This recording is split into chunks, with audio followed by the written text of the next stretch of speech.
ចំការរបស់គាត់ភូមិរបស់គាត់ត្រូវធ្វើមុខភ្លើងឲ្យដាច់បើឆ្នាំនេះយើងអត់មានអគិភ័យឆេះដល់ផ្ទះសបែងដែលធំនេះបាទចំពោះបញ្ហានេះគឺជាសំណួរមួយដ៏ល្អគឺបញ្ហាមួយនេះគឺយើងខ្ញុំបានធ្វើការផ្សព្វផ្សាយទៅលើប្រជាពលរដ្ឋតាមរយៈប៉ុស្តិ៍នគរបាលតាមរយៈអធិការតាមរយៈប្រជាការពារតាមរយៈភូមិឃុំគឺយើងធ្វើការផ្សព្វផ្សាយទៅលើពួកគាត់ហើយយើងដើរត្រួតពិនិត្យពួកគាត់ថាអ្នកណាអាចចាក់ចែងអ្នកណាអាចនៅកំសាន្តនៅក្នុងស្រុកនៅក្នុងខេត្តនៅក្នុងស្រុកនៅភូមិបាទយើងធ្វើទូលេខឲ្យបានច្បាស់លាស់ដើម្បីឲ្យពួកគាត់ចាក់ចែងទៅអ្នកដែលចាក់ចែងទៅគឺសូមឲ្យគាត់មានការប្រុងប្រយ័ត្ននៅការ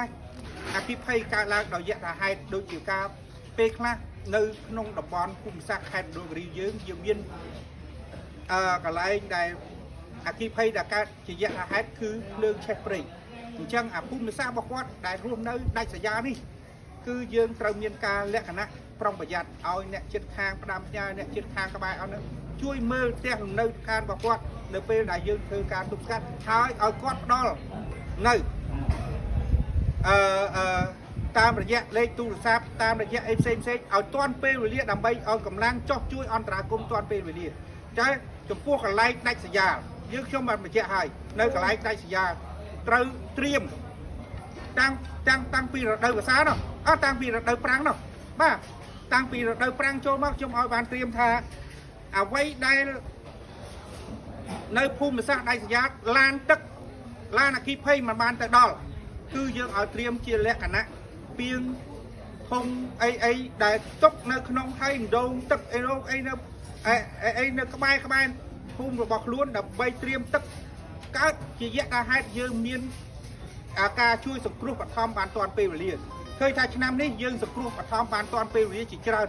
បាទនៅតាមភូមិសាស្ត្រដាច់ស្រយាលមួយចំនួនដែលឡានអគ្គិភ័យមិនទៅដល់គឺវាធម្មតារករីកន្លែងខ្លះយើងភូមិសាស្ត្រយើងទៅអត់ដល់ទេហើយបើភូមិសាស្ត្រដែលទៅដល់គឺក៏វាទៅយើងយូរដែរអូកន្លែងខ្លះវាដូរដល់ផ្លូវដល់30គីឡូ90គីឡូយើងទៅអត់ដល់ទេយើងទៅអគ្គិភ័យនឹងឆេះអស់ហើយផ្ទះរបស់ប្រជាពលរដ្ឋអញ្ចឹងវាមានអីវាមានប្រជាការពារមន្ត្រីប៉ុស្តិ៍របស់យើងនៅក្បែរហ្នឹងផ្សព្វផ្សាយពួកគាត់មេភូមិមេឃុំគឺត្រូវត្រៀមលក្ខណៈសង្គ្រោះបឋមឲ្យបានទាន់ពេលវេលាហើយដូចជានៅតាមភូមិសាស្ត្រដាច់ស្រយាលហ្នឹងគឺស្រែចម្ការរបស់គាត់ទេចម្ការរបស់គាត់ភូមិរបស់គាត់ត្រូវធ្វើមុខភ្លើងឲ្យដាច់បើឆ្នាំនេះយើងអត់មានអគ្គិភ័យឆេះដល់ផ្ទះសបែងដែលធំនេះគឺយើងធ្វើឲ្យផ្សព្វផ្សាយពួកគាត់តាំងពីរដូវប្រាំងឈានចូលមកដល់គឺឲ្យគាត់ធ្វើមុខភ្លើងឲ្យបានតែហៅថាមុខភ្លើងគឺធ្វើដាច់ហ្មងកាលណាភ្លើងឆេះព្រៃមកឆេះត្រឹមតែហ្នឹងវាដាច់មុខភ្លើងតែមិនអាចមកឆេះដល់ភូមិឃុំនិងផ្ទះរបស់គាត់បាននេះបាទហើយស្រែចម្ការរបស់គាត់បាននេះបាទ